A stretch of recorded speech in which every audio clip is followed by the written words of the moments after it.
Hey, how's it going, everyone? It's been a little bit since I've made a YouTube video, so we're gonna do a Letterboxd recap of what is this? This is February.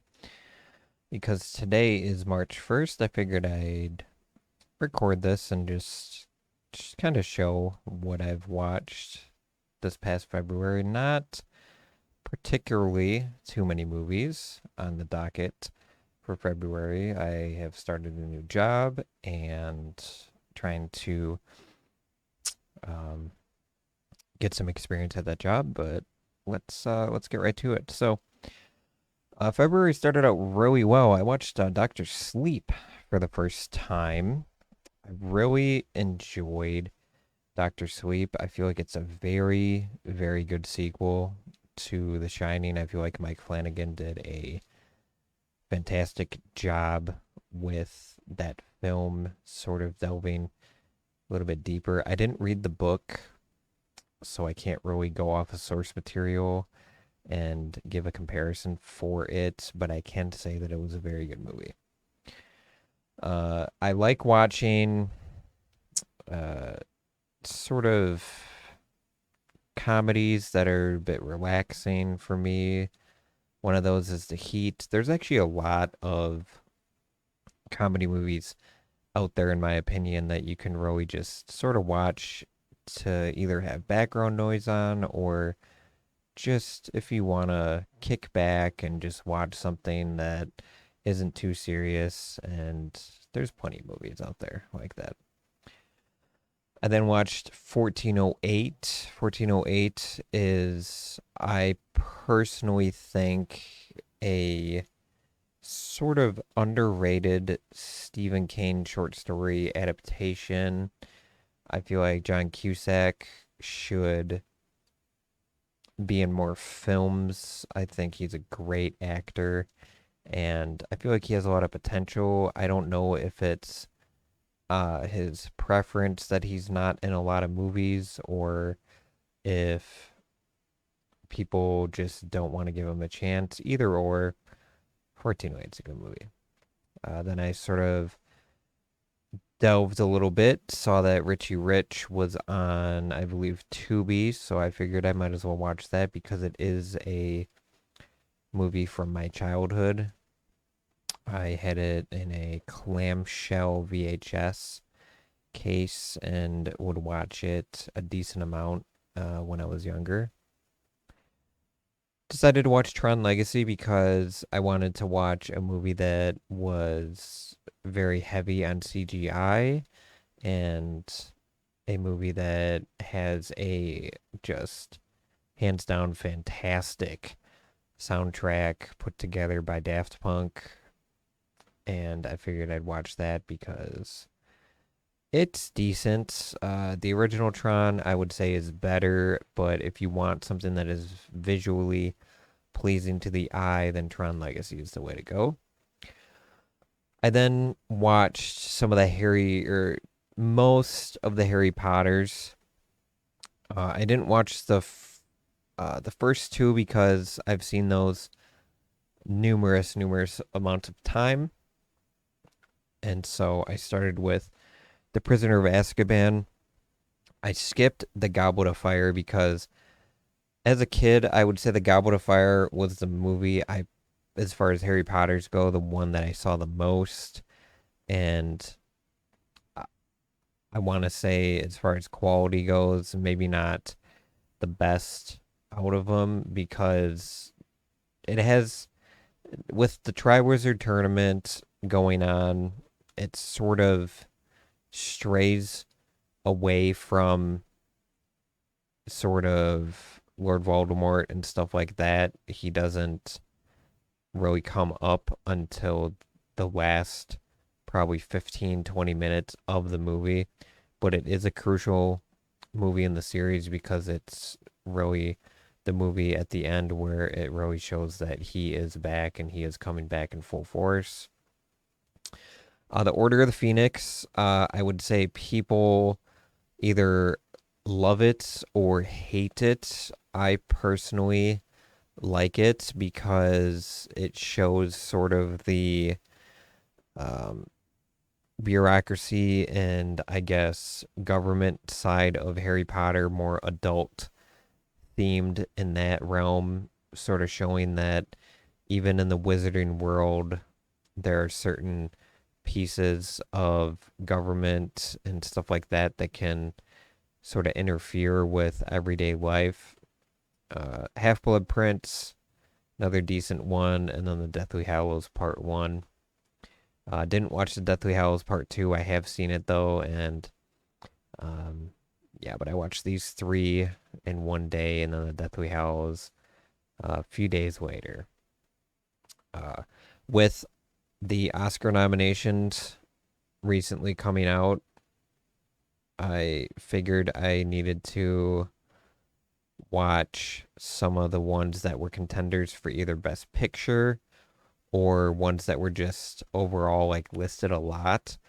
And so I first watched The Whale, and I have to say, I gave it 5 stars for Brendan Fraser's performance. I really hope he wins Best Actor for his performance. I feel like he deserves it. He won the SAG Award for Best Actor, so I feel like he's going to win Best Actor with the Oscar for his performance in The Whale. It was just incredible. If you haven't seen it, I highly recommend watching the movie just to see Brendan Fraser's performance. The Banshees of Inisherin.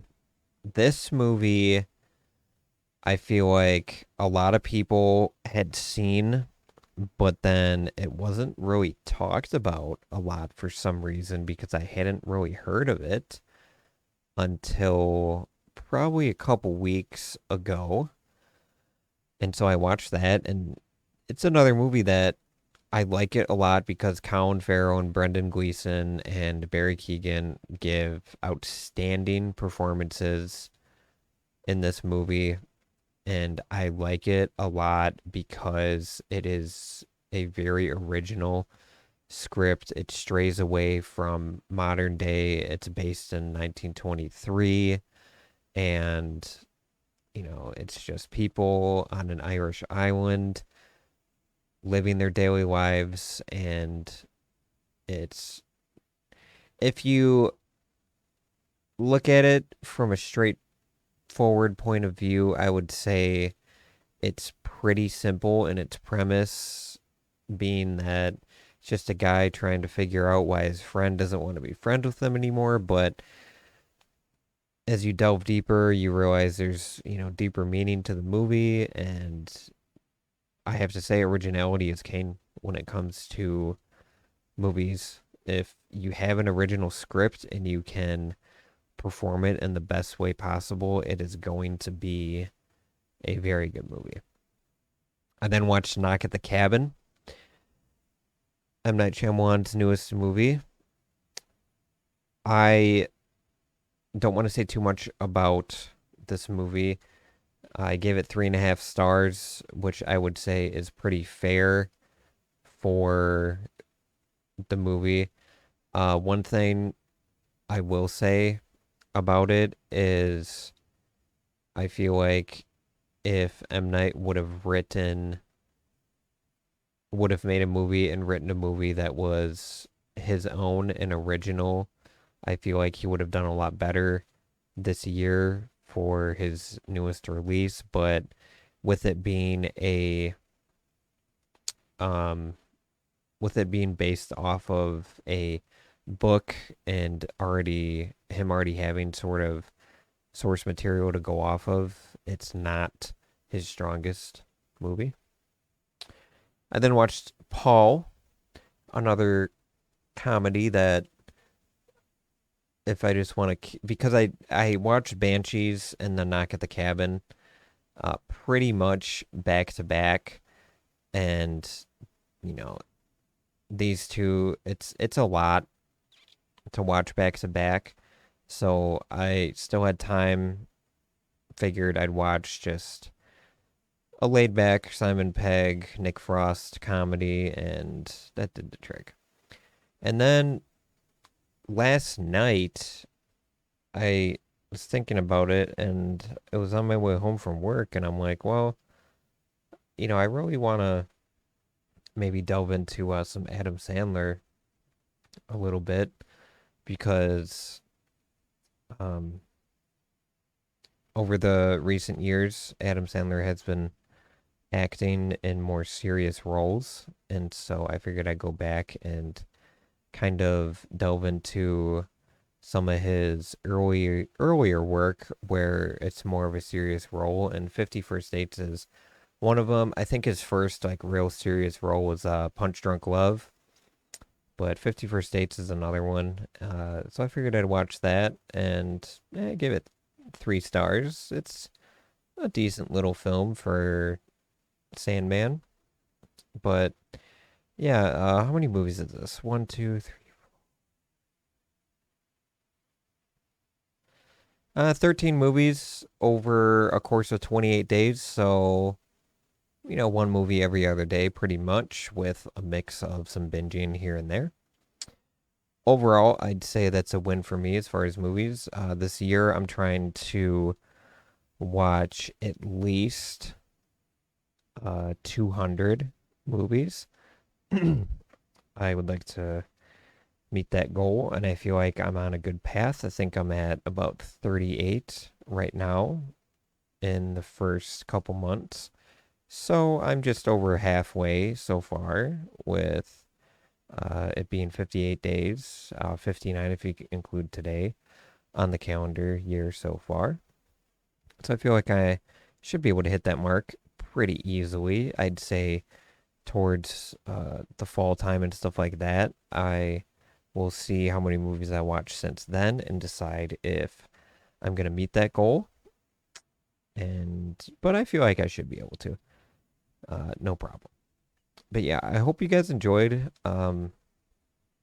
this sort of letterboxed recap of February. As far as movies go that I watched this month, the ones that I would recommend the most would be these three sitting right here: The Whale and Banshees, especially. Knock at the Cabin. The Whale is on YouTube for purchase, as well as Knock at the Cabin, and I believe Banshees is on HBO Max if you have that. So I would highly recommend watching, especially The Whale and Banshees, because they are in sort of that Oscar realm as far as either actors or Best Picture. But yeah, I hope you guys enjoyed this video, and I will see you all in the next one.